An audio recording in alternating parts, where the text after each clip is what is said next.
Bonjour, bienvenue. Je m'appelle Aïnoa, je suis journaliste et je suis très contente d'animer cette rencontre avec vous, Cille Le Sermolpois et Renda Belmalen. Donc je vais vous présenter. Renda, vous êtes chercheuse en philosophie et en sociologie, coordinatrice du réseau de recherche EGE sur la justice environnementale. Et vous sont consacrés une thèse aux transformations de l'action collective écologiste à partir de l'engagement des dominés, avec 2 terrains d'enquête entre l'Île-de-France et Bayonne. Cille Le Sermolpois, vous êtes auteur et chercheur, enseignant aux Beaux-Arts de Marseille,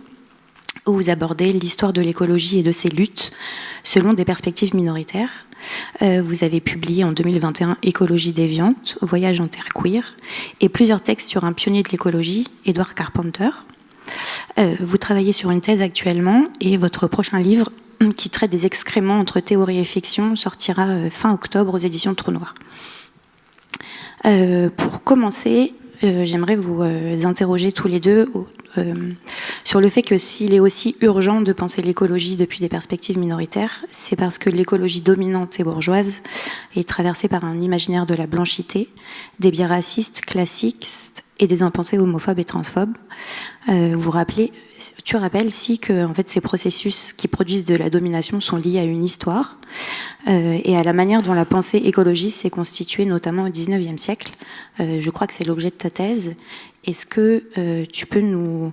raconter un peu comment ce mouvement se constitue à cette époque et comment il constitue des dominations et des exclusions? Grosse question pour ouvrir cette rencontre, et je le ferai à partir de, voilà, du fait que c'est à la fois la continuité de recherche sur des intersections entre les perspectives écologistes et les luttes LGBTQI, ou depuis des expériences de minorisation sexuelle. Donc c'est la continuité de ce travail d'aller travailler les archives et des histoires soit minorées au sein de l'écologie, soit contiguës ou simultanées à l'émergence de ce qu'on pourrait considérer comme l'essor de formes de pensée écologiste au XIXe siècle, et notamment plus à partir de la deuxième moitié du XIXe siècle. Et moi, ce qui m'intéresse, c'est plus d'essayer de réfléchir à la fois avec ce travail de recherche au cours de mes enseignements à quelle est cette matrice en fait de pensée, de pratique, de théorie qui voit émerger un souci du vivant dans une période qui est celle du capitalisme industriel du 19e et du colonialisme et de l'essor du colonialisme. Et quand je dis quelle est cette matrice, c'est quels sont ces courants, ce terreau d'idées, de penseuses, surtout des penseurs quand même, parce que voilà, qui vont en tout cas être publiés, etc., qui vont penser le rapport à la nature, à la préservation de l'environnement, à la manière dont on soigne les corps, et quels corps doivent être soignés, selon quelles modalités. Et moi, ce qui m'intéresse, c'est justement d'essayer de voir dans quelle mesure ce qu'on a appelé l'hygiénisme, qui est un courant en fait assez pluriel, qui recoupe en fait la médecine, de la planification urbaine, etc., des réformateurs sociaux, est en directe accointance avec l'émergence de ce qu'on pourrait appeler alors l'écologie, l'environnementalisme, les mouvements de retour à la nature, et ce qu'on pourrait presque considérer comme une proto-écologie urbaine, c'est-à-dire comment on organise les flux, le déplacement des corps dans la ville et dans la grande ville qui mutent au XIXe siècle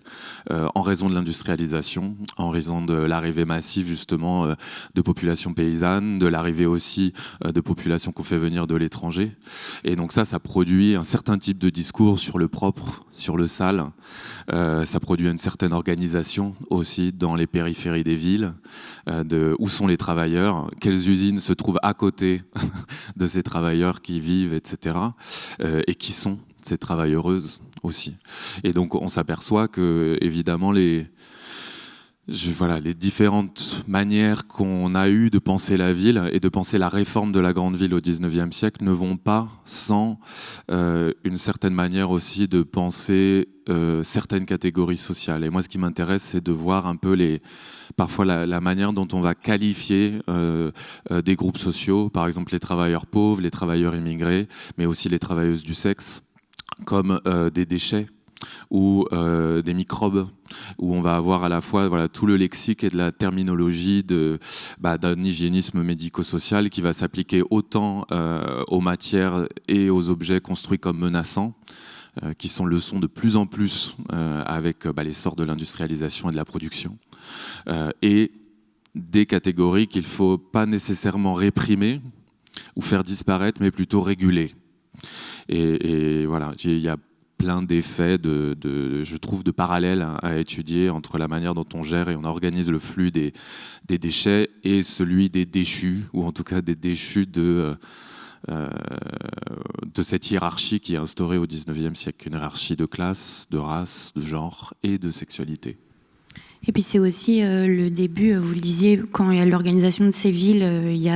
on choisit où certaines personnes vivent, où sont les industries polluantes. C'est le début aussi d'une manière d'intoxiquer les corps et les êtres de manière différenciée. C'est des sujets sur lesquels tu travailles, Renda. Est-ce que tu veux nous en parler ? Ouais. Alors, déjà peut-être pour commencer, je voulais quand même te remercier Si et remercier du coup l'équipe de l'AMC 93 pour cette invitation. Nous, ça fait un moment qu'on se connaît avec Si, on a peu l'occasion de faire dialoguer nos travaux et moi j'adore les travaux de Si, on s'apprécie beaucoup et du coup c'est très chouette de pouvoir faire ça aujourd'hui avec vous et merci pour votre présence. Ouais, du coup moi c'est aussi un travail en cours et du coup, la manière dont j'ai resserré mon travail de recherche sur ces dernières années, c'est que je travaille spécifiquement sur la question du racisme environnemental et sur comment on peut le penser et lutter contre le racisme environnemental dans le contexte français. C'est un mouvement qui est né aux États-Unis dans les années 70 et qui a très peu eu les possibilités de circuler jusqu'à nous. Et j'y reviendrai plus en détail par la suite, mais pour répondre à ta question, un des enjeux qui se posent du coup dans les perspectives de racisme environnemental, c'est la manière dont les espaces ont été du coup historiquement pensés, transformés et aussi ségrégés avec une différenciation à la fois de la toxicité d'un territoire, à la manière dont on va penser des territoires et les industries et les infrastructures qu'on va y poser, donc notamment des usines, des incinérateurs, etc. Et quelle population est-ce qu'on va reléguer au sein de ces territoires qui du coup sont plus intoxiqués et donc dangereux pour la santé. Et du coup, une des hypothèses de ma thèse qui est encore en cours et du coup, c'est plus des pistes de travail que je vous pose et que j'essaye d'étayer dans mes recherches, c'est prouvé aux États-Unis que les quartiers de relégation sociale, qui sont des quartiers qui sont plus peuplés par des populations racisées, donc des personnes qui subissent le racisme, donc aux États-Unis en particulier des personnes autochtones, noires, latinas, vivent dans des territoires qui sont plus intoxiqués. Il y a une corrélation quasi parfaite entre les espaces d'intoxication liés aux déchets aux États-Unis et les quartiers ségrégés racialement. Et du coup, j'essaye dans mon travail de poser cette hypothèse aussi de est-ce que les quartiers populaires, les quartiers de politique de la ville, comme on les qualifie administrativement, sont des quartiers qui sont plus intoxiqués historiquement et ont aussi donc une histoire d'intoxication spécifique avec des quartiers qui ont été pensés dans les années 60-70 dans des anciens espaces industriels, etc., relégués aux marges des villes. Et est-ce qu'il y a une corrélation avec le contexte de ségrégation raciale spécifique à la France, sachant que aux États-Unis, il y a des statistiques sur qui sont les populations qui vivent dans quel quartier d'un point de vue racial. Donc on peut dire dans tel quartier, il y a X% de personnes latinas, de personnes assignées arabes, assignées noires, etc. Là où on n'a pas on n'a pas du tout ces statistiques-là. En France, on ne fait pas de statistiques dites ethno-raciales, pour reprendre le terme institutionnel. Du coup, on n'a pas la possibilité de pouvoir facilement poser cette corrélation. Là où ça a été fait très rapidement aux États-Unis, il a fallu vraiment prendre des chiffres. Ça a été fait à l'échelle nationale. Le plus grand rapport du coup là-dessus qui a permis de faire émerger et impulser l'histoire du racisme environnemental, c'est un rapport qui est sorti en 1987 qui s'appelle Waste and Race in United States et qui montre vraiment cette corrélation dont je vous parlais, qui a été fait notamment sous la coordination d'un pasteur militant du mouvement des droits civiques qui s'appelle Benjamin Chevis et qui a vraiment porté parmi d'autres le mouvement qui a co-créé le mouvement du racisme environnemental et donc de la justice environnementale, parce que le mouvement international de la justice environnementale vient initialement de cette histoire de lutte contre le racisme. Et du coup, dans le contexte français, il n'y a pas la possibilité de faire des mêmes méthodologies d'enquête en tant que chercheur et chercheuse. Mais du coup, moi, j'essaye de retracer une histoire de la création des quartiers populaires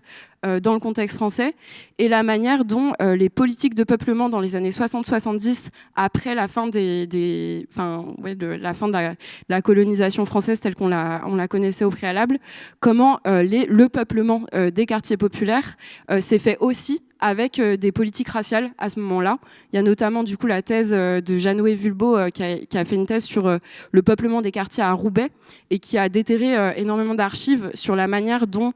dans les quartiers populaires à Roubaix dans les années 60-70, du coup les bailleurs sociaux, la municipalité, enfin toutes les politiques de peuplement des quartiers faisaient des statistiques raciales non officielles du coup en disant il faut X% d'Algériens notamment, de Portugais, etc., etc. Du coup il y a une forme d'histoire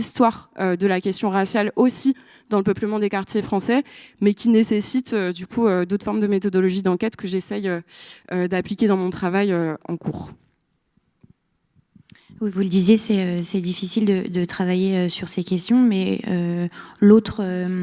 aspect qu'il faudrait peut-être souligner sur le mouvement écologique d'aujourd'hui, c'est que finalement, ces questions-là, du coup, ont du mal à émerger ont du mal à être mises à l'agenda politique aussi.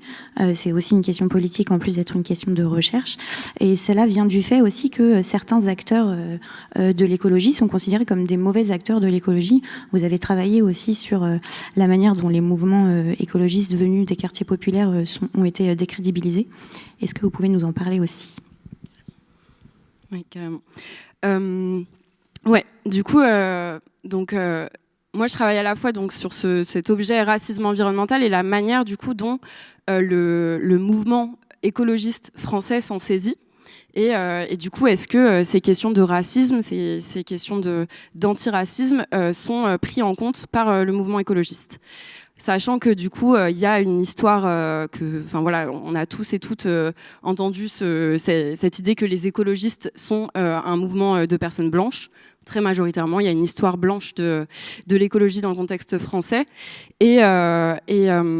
du coup, moi, j'ai commencé mes premières recherches, et c'est aussi du coup un pan de mon travail en cours sur la manière dont, à partir de 2015 et le contexte de la COP21 et les circulations internationales des militants et militantes, les reconfigurations des mobilisations, et c'est notamment le travail d'une camarade anthropologue qui s'appelle Laurence Marty qui en rend compte la manière dont un contexte de COP, du coup la COP à Paris et à Saint-Denis, permet des circulations d'acteurs et d'actrices, et notamment la venue de personnes issues des mouvements de justice environnementale des États-Unis qui sont arrivés en France et qui ont transmis un peu des outils autour de ces questions-là. Et à la suite de ça, il y a 2018 et le mouvement des Gilets jaunes. Et il y a aussi 2020 et le mouvement antiraciste qui se médiatise autour du décès de George Floyd, mais aussi dans le contexte français autour de la médiatisation de l'affaire et de l'absence de procès dans le contexte du décès de Adama Traoré qui est décédé en 2016. Et du coup, tous ces événements-là vont amener le mouvement écologiste qui, en 2018-2019, bat son plein autour des marches climat avec une forte médiatisation des questions environnementales.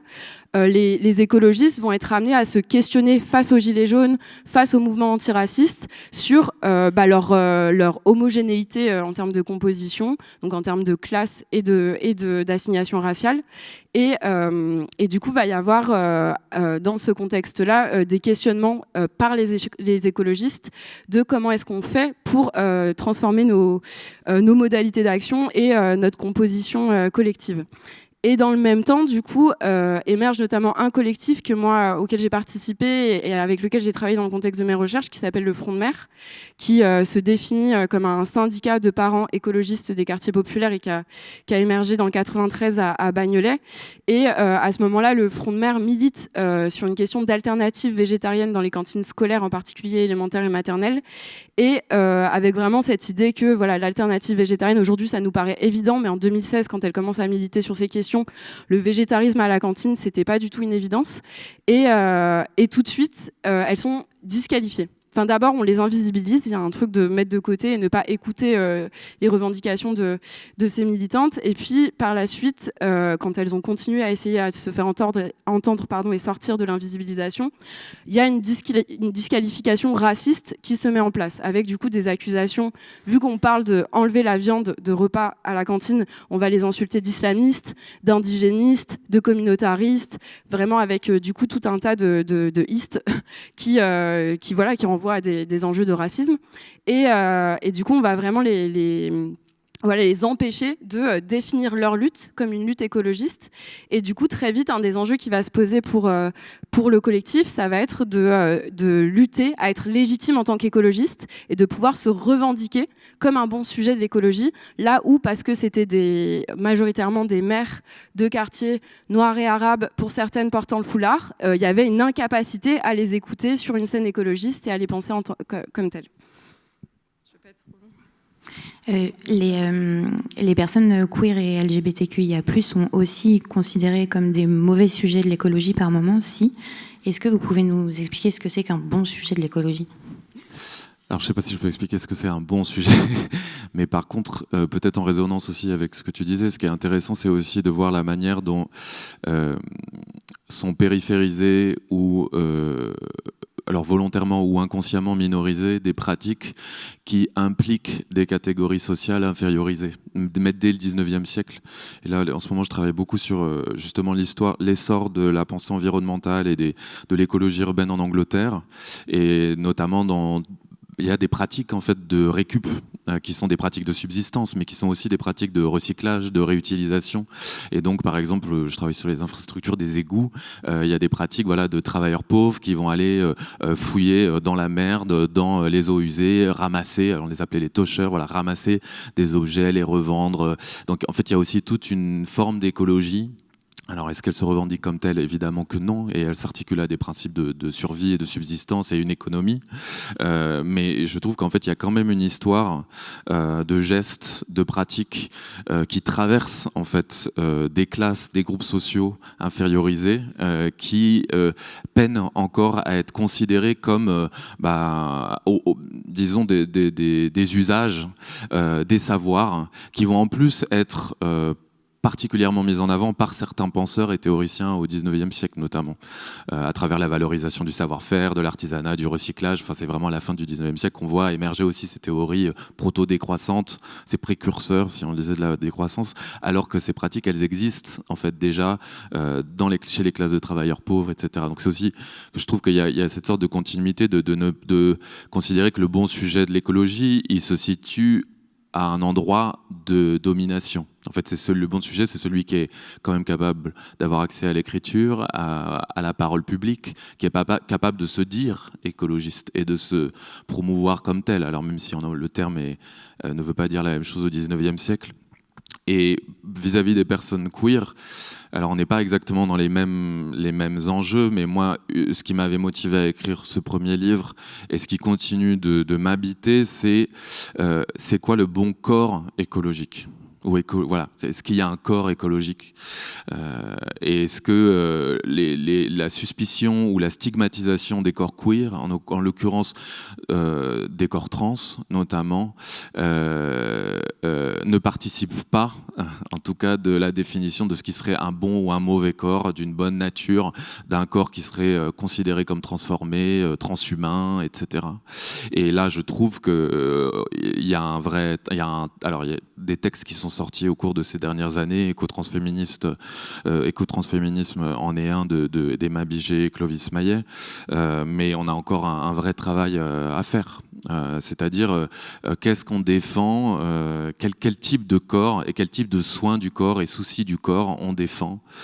sachant que nous sommes toutes traversées et nous sommes toutes déjà polluées depuis la naissance. Donc, est-ce que l'idée c'est de viser des groupes sociaux, de rendre responsables ou de stigmatiser un groupe social pour organiser des paniques morales comme c'est de toute façon le cas et comme on l'a vu notamment sur les communautés queer avec l'épidémie de sida, etc. Ou est-ce que c'est de réfléchir à quel type de soins du corps et quel type de vision écologiste du corps on développe dans un environnement qui est de toute façon pollué. Est-ce que la transition, c'est d'ailleurs se limite seulement à s'injecter des hormones, etc. Non, c'est aussi voilà, quelle forme de pensée du rapport au genre, de la transition on développe et on décide de porter sans la réduire à la question de la médicamentation, quand bien même elle est importante. C'est pas ce que je suis en train de dire, mais du coup, il y a cette suspicion qui pèse, et il y a aussi cette association du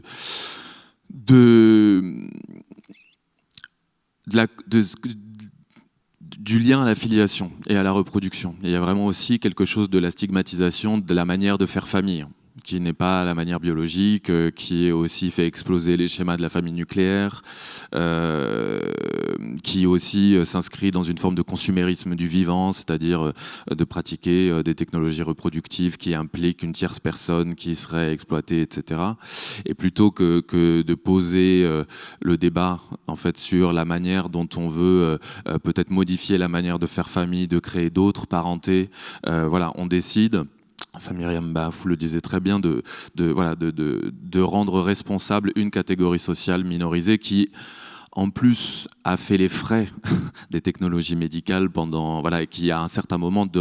réclame de pouvoir avoir accès à des technologies qui se sont constamment abattues contre ces mêmes communautés. Donc, plutôt que d'analyser, on va dire, les effets de violence dans l'histoire des technologies de reproduction, etc.,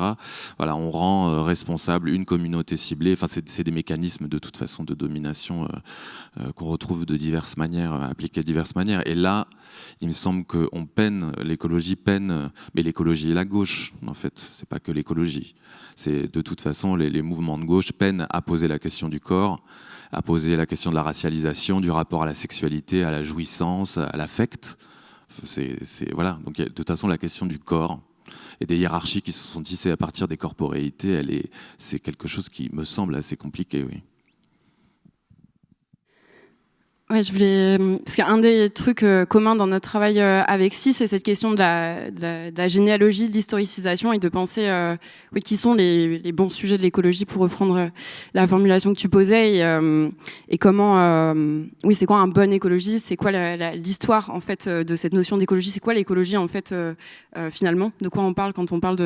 de ces questions-là, et moi là-dessus, il y a la manière sur les questions raciales, la manière dont, dans le contexte dans lequel on est aujourd'hui, on hérite en fait d'histoires anticolonialistes dès lors qu'on est du coup issu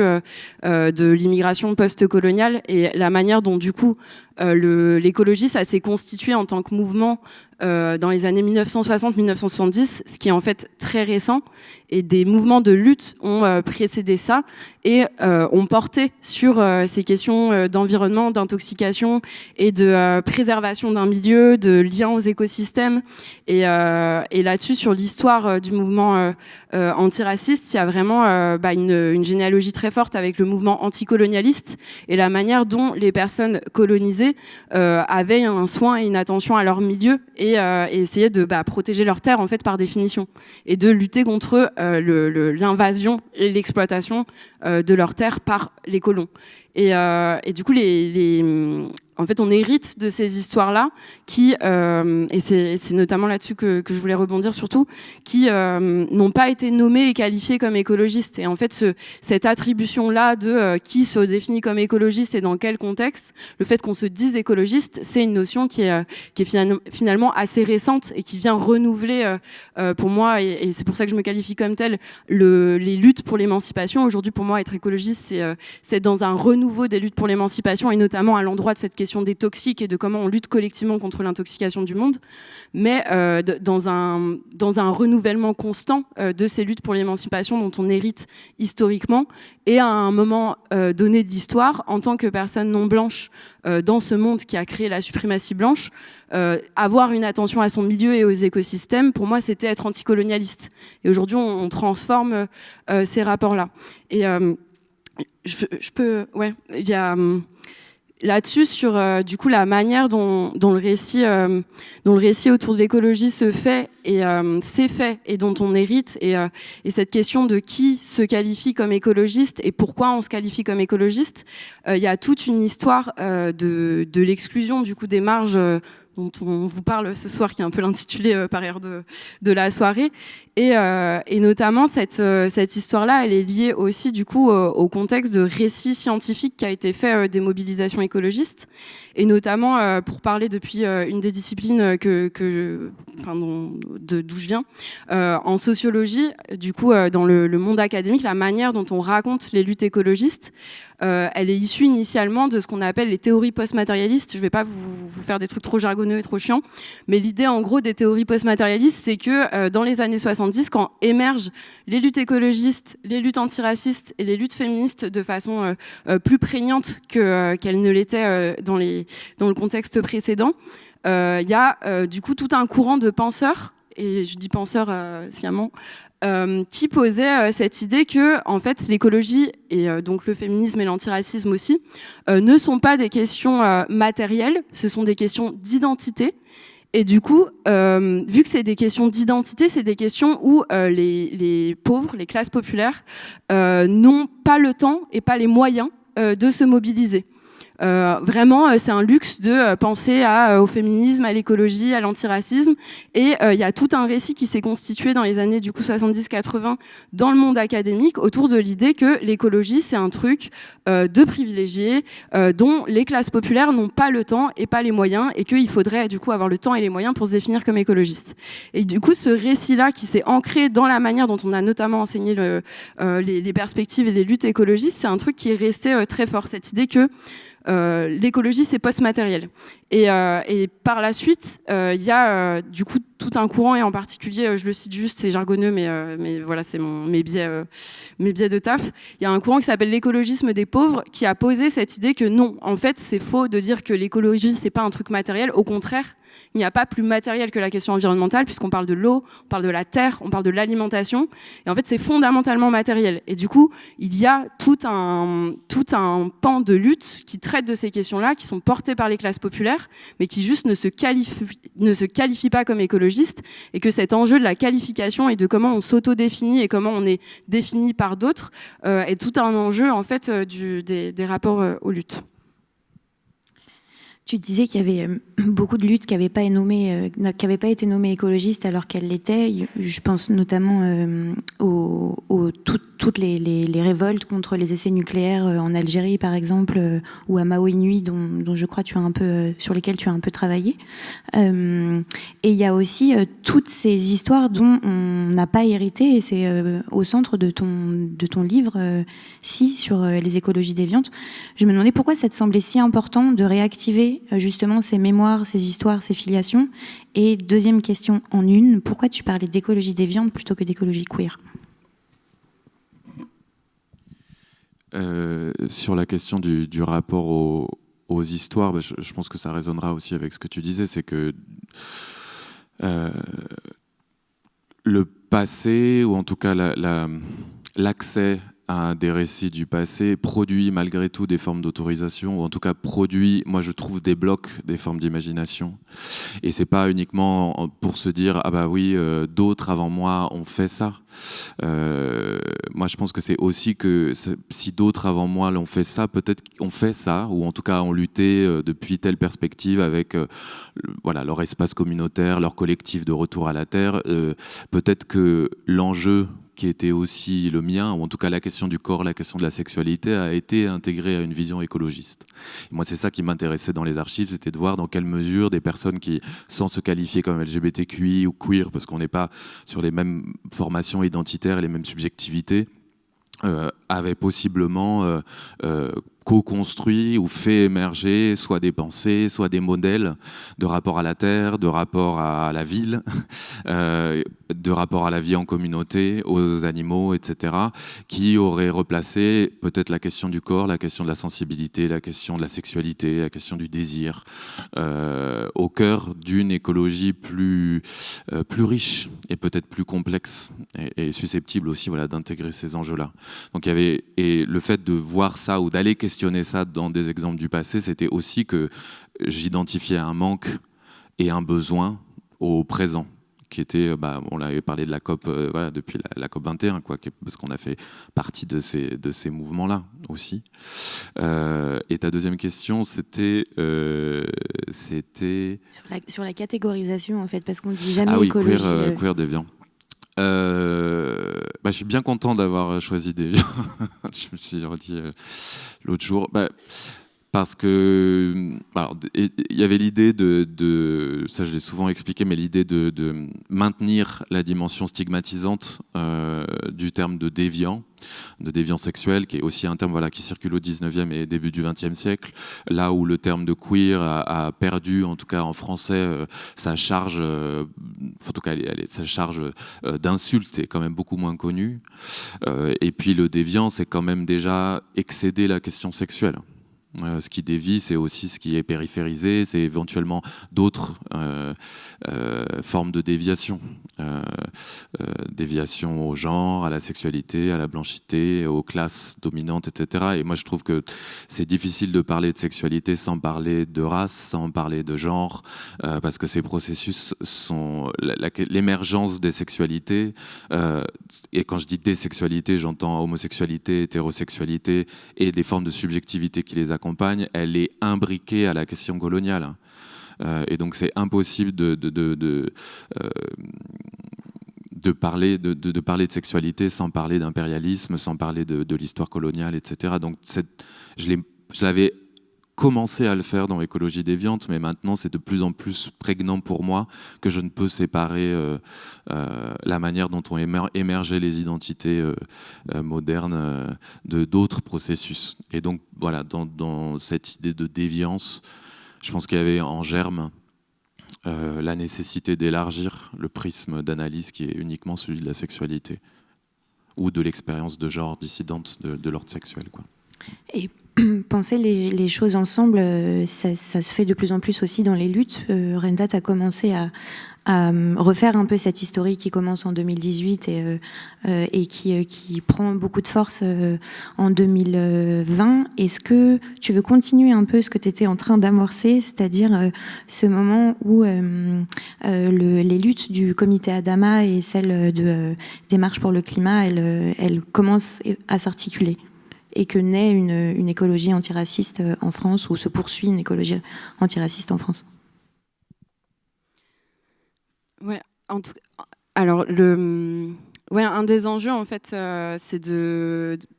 penser comment on est sur des prémices. Pour moi, on est sur un début du coup de milieu vraiment à cette articulation de l'écologie et de l'antiracisme qui a commencé à se constituer, il me semble, en 2016 et qui progressivement prend de l'ampleur, du coup, qui a connu ce moment assez important, à mon sens, dans cette histoire-là, en fait, de la constitution d'un champ, du coup, de lutte contre le racisme environnemental et d'articulation des milieux antiracistes et écologistes, avec, du coup, la marche Adama, du coup, pour resituer, c'était la 4e commémoration en hommage au décès d'Adama Traoré, qui s'est fait, du coup, le 18 juillet 2020. Et dans ce cadre-là, le comité Adama avait pris pour objectif d'inviter chaque année une lutte pour la mettre à l'honneur. Donc l'année précédente, en 2019, la marche Adama avait été un acte des Gilets jaunes, et du coup c'était la lutte des Gilets jaunes qui avait été mise en avant. Et du coup, dans le contexte de 2020, le comité Adama a fait le choix de mettre en avant les questions écologistes, notamment à la suite de la période des marches pour le climat. Et du coup, c'est articulé dans ce cadre-là une alliance que moi je considère comme historique entre du coup le comité Adama, le mouvement climat qui était à ce moment-là incarné en particulier par Alternatiba et le Front de Mer qui a fait beaucoup la passerelle entre ces deux collectifs et qui a participé à l'organisation de cette marche. Et cette alliance-là, elle a donné lieu par la suite à l'ouverture d'un lieu, du coup à Bagnolet, qui s'est appelé, qui a fermé en décembre 2023, qui s'est appelé Vert Dragon, Maison de l'écologie populaire, dont du coup Fatima Wassak, la cofondatrice du collectif Front de Mer, parle dans ses ouvrages, notamment pour une écologie pirate. Et du coup, à la suite de ça, et je pense inspiré aussi par l'ouverture qu'a posée d'une certaine manière le Front de Mer avec cette question de la représentation et de se dire que si certaines personnes font des choses, on peut s'autoriser à d'une certaine manière. Et avec, je pense, un contexte plus large du coup, à la fois de prise en compte de l'antiracisme dans l'écologie, mais aussi à l'inverse d'une forme d'écologisation de l'antiracisme, et du coup avec des collectifs qui sont issus du milieu antiraciste et des quartiers populaires, qui ont commencé à se mobiliser sur les questions environnementales. Et du coup, c'est plutôt ces collectifs-là, moi, avec lesquels je travaille aujourd'hui dans le contexte de ma thèse. Et il y a notamment, du coup, il y a un peu deux pans qui se sont joués. Le premier, c'est que des collectifs déjà existants ont commencé à créer des pôles sur les questions environnementales, des projets sur les questions environnementales. Là, je pense en particulier au collectif Get Up, qui est un collectif je l'ai pris avec moi, parce que je me suis dit que probablement j'en parlerai, qui a publié un rapport qui s'appelle Injustice climatique, qui est une enquête du pôle recherche et plaidoyer de Get Up sur les questions environnementales, où du coup un collectif qui a initialement travaillé plutôt sur les questions de justice sociale, de discrimination, s'est lancé sur tout un travail d'écologie en quartier sur les questions d'injustice climatique. Et du coup qui a publié le travail en cours là-dessus, mis en place des ateliers, créé une fresque de l'injustice climatique, porte ces questions-là et essaye de porter du coup la voix des quartiers populaires, si tant est qu'on puisse le faire dans le contexte notamment de l'arène environnementale. Et de l'autre côté, il y a un autre phénomène qui est la création de nouveaux collectifs spécifiquement sur ces questions-là. Donc là, je pense en particulier à Banlieue Climat, qui est un collectif qui a son local, son école à Saint-Ouen aujourd'hui et qui forme des jeunes sur les questions de changement climatique. Et il y a aussi d'autres collectifs type Destin lié, Vietnam Dioxine aussi, qui reprend la question de la contamination à l'agent orange dans le contexte de la guerre du Vietnam pour les héritiers et héritières de l'histoire du Vietnam qui sont en fait nombreux et nombreuses en France du fait de l'histoire coloniale. Génération Lumière qui est portée aussi sur les questions d'extractivisme et Congo. L'association A4 qui travaille sur les questions d'agriculture et d'accès à l'agriculture des personnes migrantes, plutôt primo-arrivantes ou arrivées récemment. Et j'ai pas envie d'en oublier, mais il y a tout un écosystème. Donc Banlieue Climat, A4, Destin lié, Génération Lumière, Vietnam Dioxine et l'Observatoire Terre-Monde, dont en fait je suis membre, qui est un autre collectif qui travaille sur du coup les questions d'écologie décoloniale à l'articulation du militantisme et de la recherche, et qui a beaucoup participé à donner à connaître la question de l'affaire du chlordécone, en particulier de contamination pesticides organochlorés dans le contexte des Antilles, donc en Martinique et en Guadeloupe. Et du coup, tous ces collectifs-là que je viens de citer, que j'avais envie de citer presque de manière exhaustive, peut-être que j'en oublie et que j'en connais pas, mais en tout cas, ils sont tous nés récemment, ces collectifs, donc il y a moins de 5 ans pour la plupart. Et pour moi, ils participent à faire monter en puissance des formes de lutte contre le racisme environnemental et d'articuler du coup des expériences du racisme, des héritages de cette histoire du racisme quand on pense à l'histoire de l'agent orange ou à l'histoire du chlordécone par exemple,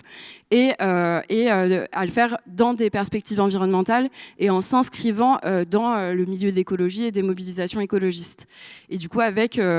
tout un travail avec d'autres collectifs plutôt majoritairement blancs, mais aussi pour transmettre ces histoires-là, transmettre l'histoire du racisme et du colonialisme, et qui pour moi vraiment participe très fortement à faire que du coup cette écologie des marges prend de l'ampleur et permet d'inclure des thématiques, des perspectives politiques qui jusque-là, du fait de la blanchité de l'écologie, n'étaient pas présentes et manquaient terriblement à une perspective plus juste de l'écologie.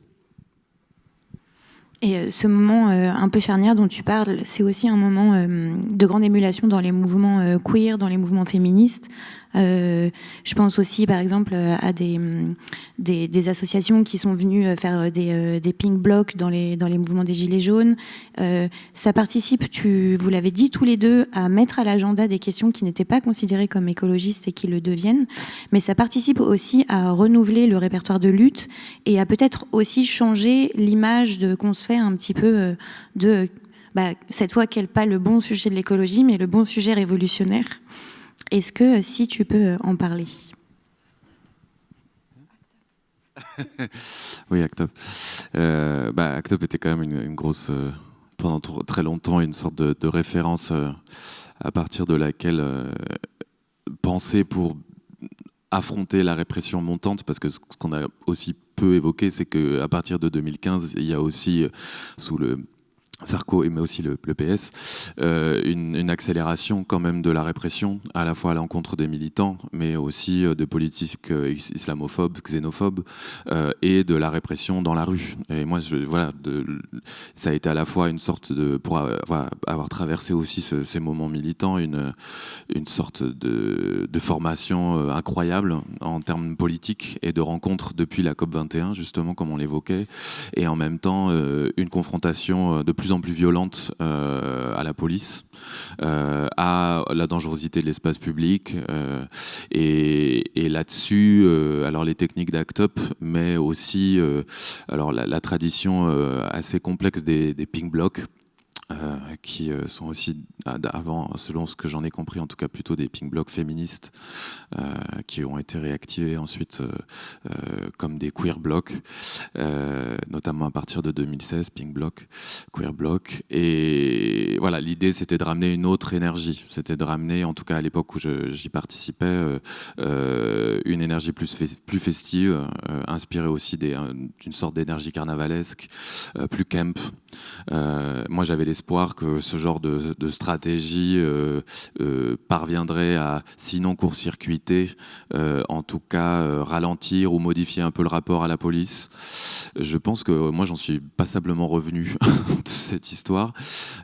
aussi parce que les politiques répressives se sont considérablement durcies, et que je trouve que là on a un enjeu aussi actuellement. Moi à l'époque, en 2016, 2017, 2018, jusqu'au Covid en fait, au moment aussi où on a intégré les Gilets jaunes avec un comité d'action queer, j'ai été très omnubilé par la question de la visibilité. Pas forcément de la visibilité dans les espaces militants. Et donc le pink bloc était une des stratégies possibles, justement pour faire alliance avec les Gilets jaunes, dans des marches pour le climat, etc. Il y avait l'idée on se rend visible en tant que, non seulement pour se montrer avec, on va dire, l'expression de nos genres, de nos sexualités, mais aussi pour montrer qu'on était aussi touché par les réformes sociales, et on essayait de produire des analyses. Donc il y avait quand même cette idée d'une forme d'apparition et de présence dans l'espace militant, et éventuellement la possibilité de le médiatiser. Les temps, moi je trouve, se sont tellement durcis que la question de la visibilité est plus du tout une évidence, de la même manière que la question de la visibilité médiatique n'en est pas une non plus. Parce que c'est dur de maîtriser le récit médiatique, et on voit actuellement ce qui est en train de se recomposer, que ce soit dans le monde de l'édition ou dans les mondes médiatiques, qui font que en fait, trouver la manière dont on a envie de transmettre ces énergies collectives, ces luttes, etc., je trouve nécessite plus de duplicité et de tromperie et de manipulation, et je crois vraiment de plus en plus à ça. Donc je suis moins ce que je pouvais dire au moment de la sortie du livre, c'est-à-dire valoriser beaucoup la question du pink bloc, de cette énergie comme ça. J'y crois, j'ai toujours beaucoup de plaisir à le faire. Je crois toujours à l'importance de cette joie de réussir à déployer une pluralité d'affects dans les moments où on se mobilise, aussi parce qu'on peut pas tous céder de manière confrontationnelle à sa colère. Voilà, on a des manières de se mobiliser, on est très inégaux aussi dans nos corps, dans nos histoires, etc. On a déjà dit ça. Donc je crois, voilà, dans cette pluralité de stratégies et d'affects, c'est-à-dire coexistence black bloc, pink bloc, de la joie, de la colère, de la tristesse, sans que ça s'annule nécessairement en termes d'affects qu'on mobilise. Mais je pense qu'au regard de du refus des médias ou de la manière dont la grande partie des médias peinent à prendre le pouls des enjeux politiques, ou alors la manière dont c'est nécessairement transformé, je trouve qu'il faut qu'on modifie aussi nos stratégies d'action. Mais ça nécessite de repenser des modalités de présence aussi dans l'espace public. Mais je me demandais, c'est une question presque un peu à la fois du présent et un peu science-fictionnelle, mais je me demandais parce que Renda, dans les différentes manières que tu as eues de décrire les formes de disqualification des mouvements écolos venant des quartiers populaires, il y en avait un aussi, c'était la sous-catégorisation. C'est-à-dire qu'en fait, il y aurait l'écologie non nommée dominante ou bourgeoise contre l'écologie populaire ou l'écologie queer ou l'écologie féministe, je ne sais pas. Est-ce que vous pensez que, et peut-être que cette question est bizarre, mais j'y vais quand même, que la période serait propice à ce qu'il puisse y avoir une convergence autour d'une grande catégorie, sur-catégorie, qui serait une écologie antifasciste ?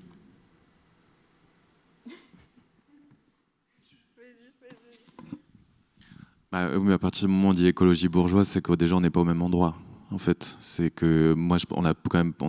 parlé de capitalisme un petit peu, mais enfin, je veux dire, il y a un moment, est-ce que le projet, c'est justement de remettre en question le socle d'organisation de ces discriminations sur lequel quand même repose l'essor du capitalisme industriel et colonial. Donc, est-ce que les politiques écolo PS, d'Europe Écologie Les Verts, etc.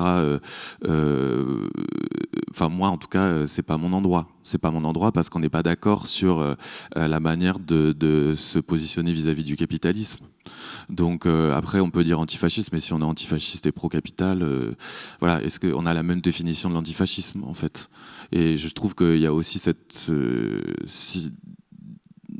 je pense que moi, ce qui me pose au-delà de la question de les démontées du fascisme, qui sont évidemment plus d'ailleurs les montées des fascismes que de l'écofascisme, mais au-delà de cette question-là, moi, ce qui me fait assez peur, c'est la manière dont l'écologie bourgeoise est capable de tout appauvrir et continue de tout appauvrir en permanence sur des formes d'écologie très surfacielles, mais qui, en fait, à la fois dépolitisent la question du capital, transforment toutes nos politiques, qu'elles soient queer ou décoloniales, dans des politiques de visibilité et reconditionnent en permanence, en fait, nos luttes. Donc, pour moi, il y a aussi, j'ai pas envie de faire des alliances avec ces formes-là. Moi, je pense que c'est toujours un risque de chercher une grande chapelle sous laquelle réunir tout le monde, et que une des problématiques très fortes qui s'est posée justement autour de l'histoire récente des luttes écologistes, pour moi, ça a été à un moment, essayer de penser l'écologie comme ce que les militants et militantes qualifiaient de la mère de toutes les batailles, mère au sens de maman, avec cette idée que voilà, l'écologie, il y a urgence, et du coup, c'est plus important que la classe, c'est plus important que la race, c'est plus important que le genre, et voilà, d'essayer de se dire, mais tout le monde doit être écologiste parce que c'est ça l'urgence, et du coup, ce qui crée des formes de hiérarchisation des luttes. Et ce risque-là de la hiérarchisation des luttes et de se dire, en fait, il faut qu'on soit tous et toutes derrière une même bannière et qu'on soit tous et toutes derrière l'écologie, soit-elle antifasciste, ça, pour moi, c'est toujours une problématique. Par contre, il y a un enjeu très fort de comment on pense des stratégies collectives où depuis là où on est, depuis nos luttes respectives, on trouve des objectifs communs d'alliance. Et comment est-ce qu'il y a besoin qu'on fasse masse, il y a besoin qu'on soit efficace, il y a besoin qu'on soit stratégique pour obtenir des victoires et transformer le monde dans lequel on vit, et qu'on se laisse pas tous crever tel qu'on veut nous faire crever, que ça soit sur des questions de fascisme ou d'autres. Et là-dessus, sur la question du fascisme, je trouve ça... je te remercie de pointer ce truc-là, parce que en effet, je pense que c'est l'urgence d'une certaine manière. Moi-même, je pose ce truc d'urgence, mais en tout cas, il y a un contexte collectif dans lequel on est pris autour de la perspective des élections à venir, les transformations plurielles, et sur laquelle... moi, si je peux poser un truc là-dessus qui pour moi est important, c'est la manière dont à gauche, et notamment dans une gauche SOSDEM, pour le dire très vite, on a tendance à oublier dans les perspectives du fascisme que pour moi le prisme prioritaire, c'est la question du racisme, en fait. Enfin, la manière dont le RN, les politiques fascistes se posent, ce sont d'abord et avant tout dans ce que j'ai compris de l'histoire du fascisme, des perspectives de racisme et de hiérarchisation des vies. Il y a un truc d'histoire de hiérarchisation des vies. Et du coup, d'entendre des camarades de gauche ou des collectifs qui se définissent ou s'autodéfinissent de gauche porter cet étendard de l'antifascisme, mais ne pas aborder à aucun moment des perspectives antiracistes, ça me paraît complètement lunaire et à côté. Et du coup, dans cette perspective où l'antifascisme est un truc qu'on doit tous et toutes, depuis là où on parle, se confronter prochainement, notamment dans le contexte des présidentielles à venir et dans juste les perspectives là, historiques qui nous prennent, moi j'ai juste envie de poser ce truc d'attention collective à si vous parlez d'antifascisme, prenez en compte cette question du racisme et de l'antiracisme. Et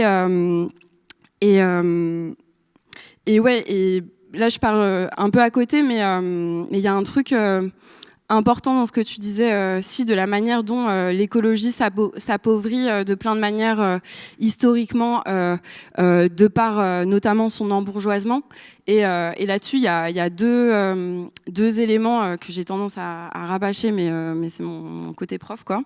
Mais qui sont importants. C'est la manière dont l'écologie qui nous est imposée dans des perspectives bourgeoises, elle a tendance à poser des perspectives de solutions technologiques, technicistes, et sur lesquelles, pareil, j'ai envie là de poser une attention. Avec du coup des solutions de géo-ingénierie, des solutions sur la question du climat autour du nucléaire, et du coup c'est une manière pour moi de parler d'anti-nuc et du coup il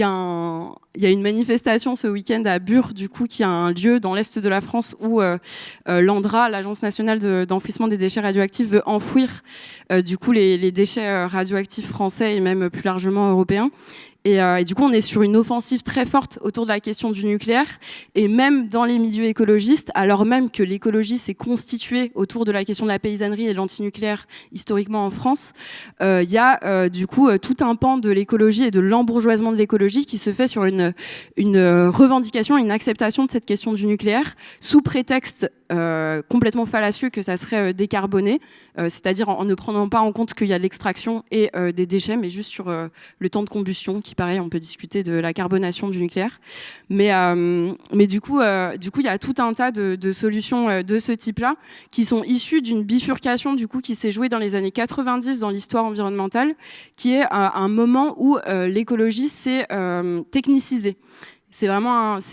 du coup tout un tas d'historiens sur l'environnement qui ont documenté ce moment-là où on technicise l'écologie en faisant une focalisation sur cette question climatique, là où en fait l'écologie c'est beaucoup d'autres choses que le climat, mais on focalise sur le climat, on parle de mouvement climat, on focalise sur le fait de mesurer le taux de carbone et de parler entre experts parce que c'est une question compliquée l'écologie, alors qu'en fait on parle de ce qu'on bouffe, de ce qu'on fait, de ce qu'on boit, etc. Et que c'est une façon du coup de déposséder notamment les personnes qu'on considère comme étant moins éduquées de cette question-là. C'est du coup une bifurcation qui se fait de l'embourgeoisement de l'écologie dans les années 90. Et le deuxième pan de ça, que je cite aussi, même si c'est moins lié à ce que je viens de dire, mais c'est la question de la manière dont, dans les années 90 également, on pense l'écologie non plus comme une question collective et de choix de politique collectif, et en particulier de choix révolutionnaires collectifs, mais comme une perspective individuelle. C'est vous qui allez trier vos déchets, c'est vous qui allez prendre une pomme avec un label bio, et avec tout un tas de perspectives qui vont individualiser cette question-là, et du coup, pareil, participer à embourgeoiser cette question en ciblant notamment les classes populaires, et en particulier les classes populaires racisées, qui trieraient mal leurs déchets, nourriraient pas bien leurs enfants, etc., etc. Là où en fait on privatise le fait de pouvoir vivre dans un monde sain, et on met un coup sur le fait de ne pas pouvoir s'intoxiquer. Non, je réfléchis en même temps. Je me disais juste aussi, en fait, je me posais la question dans ce que tu soulevais et je sais pas toi comment tu le vis. Moi j'ai l'impression aussi que cette génération, on va dire des personnes qui avaient une vingtaine d'années ou un peu plus au moment de 2015, et qui a été quand même très nourrie par justement les questions de justice environnementale au moment des rencontres en fait qui se sont opérées pendant la COP21, a aussi, donc comme on le disait, évolué avec tout ce qui s'est passé dans les années qui ont suivi les gilets jaunes, la pandémie, l'état d'urgence, etc. Mais moi j'ai l'impression aussi que et l'émergence de nouvelles formes de mobilisation, c'est-à-dire de basculement de Alternatiba, puis Extinction Rébellion. Je trouve en fait qu'il y a une porosité aussi entre les luttes. Et alors peut-être que c'est juste quelque chose que je constate et qui est une évidence, mais quand on est militant depuis des territoires, en fait, on s'aperçoit qu'on est entre plein d'endroits. Moi, je me définis jamais vraiment comme écologiste. Enfin, je m'en fous, en fait. Je suis aux endroits aussi qui sont liés à ma lutte de territoire, que ce soit contre les data centers, je vis à Marseille, donc l'usine d'armement Eurolinks. Donc, en fait, on est amené de groupe en groupe. C'est aussi des groupes affinitaires. Donc, on n'est jamais... C'est pour ça que moi, l'écologie partisane, qui s'est définie avec une sorte de spécialisation et de professionnalisation aussi au cours des années 70, 80, 90, elle m'intéresse moins dans la mesure où celle qui m'intéresse, alors est-ce que c'est les démarches ou en tout cas c'est celle qui parle de la base, c'est-à-dire la manière dont les personnes s'organisent pour lutter contre leur territoire, et c'est là où il me semble que, alors il y a l'effet de masse, tu disais comment on massifie, mais moi je pense qu'il y a aussi l'effet de, alors je ne vais pas encore reprendre glissant avec l'effet d'opacité, mais je pense qu'on doit aussi fonctionner de plus en plus de manière ramifiée et discrète. et je trouve que voilà, il y a la masse, mais il y a aussi comment dire, c'est de trouver parcellisation aussi de petites luttes qui parfois coopèrent, que je trouve très intéressantes. Et en tout cas à Marseille, ce que je trouve riche, c'est qu'il y a des personnes queer, il y a des personnes qui militent dans plein d'endroits et qui se retrouvent sur des luttes contre des grandes infrastructures, notamment les data centers, mais pas que, contre les luttes contre l'armement. Et je trouve que ce qui s'est passé autour des soulèvements, ça a été quand même une ramification d'énormément de mouvements, quoi, de mouvements antimilitaristes, voilà, d'associations ou de liens avec des mouvements pro-palestiniens. Enfin, moi, c'est cette écologie-là, si on doit la définir comme écologie, comme projet révolutionnaire écologiste, que je trouve enthousiasmante en ce moment. Merci beaucoup. Merci.